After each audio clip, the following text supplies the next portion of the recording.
Rayhan sat alone at the far corner of the corporate cafeteria, the same spot where he hid his exhaustion every day.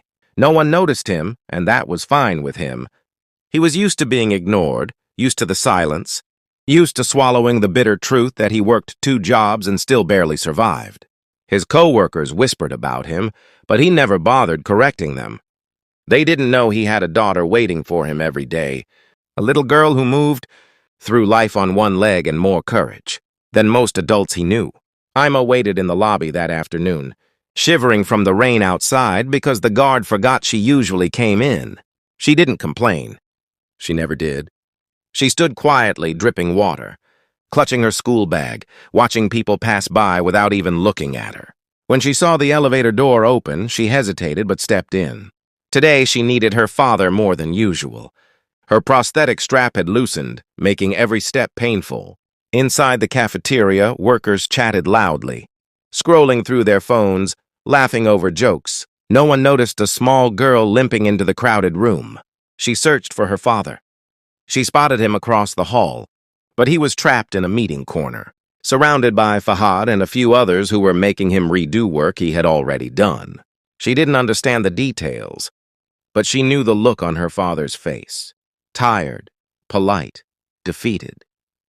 She walked toward the nearest empty chair, but the moment she got close, a group of workers stopped her. "This table's full," one said without looking up. Another muttered something rude under his breath. She stepped back, mumbling an apology even though she had done nothing wrong.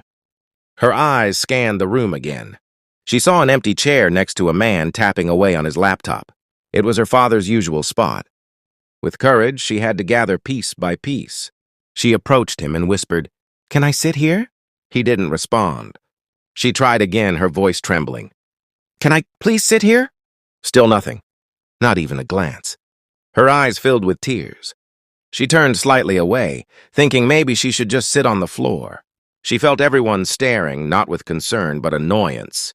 Across the room, Rayhan finally saw her. Everything inside him froze. He didn't ask permission from the people holding him in the meeting. He didn't respond to Fahad calling his name. He simply walked away, pushing through the crowd until he reached her. The room fell silent as he knelt and wiped her tears with shaking hands. She tried to hide her face, ashamed that she bothered him. "Why are you crying?" he asked softly. I didn't know where to sit," she whispered. Before he could comfort her further, Fahad stormed toward them, loudly accusing Rayhan of abandoning the meeting. He spoke loudly enough for the entire cafeteria to hear. He blamed Rayhan for delays, for incompetence, for lacking professionalism, and even questioned whether bringing his daughter inside the office was acceptable. Ima flinched, gripping her crutches. People stared but stayed silent. Rayhan said nothing. He only held her close. Then Zara arrived. She looked confused at the gathering, listening as Fahad dramatically painted, himself as the victim of an irresponsible coworker. Rayhan stood still, letting the storm hit him. He had no strength to defend himself. Ima tugged Zara's sleeve gently. When Zara bent down, the little girl whispered something so soft that only she could hear. Zara's face changed instantly. Ima's whisper still hung in Zara's mind as she took the girl by the hand and guided her out of the crowd. She noticed the worn strap on the prosthetic leg, the soaked clothes, and the small shivers Ima tried to hide. She asked Rayhan quietly why he never told anyone, and his answer was simple and painfully honest. "Everyone is fighting something. Mine isn't special."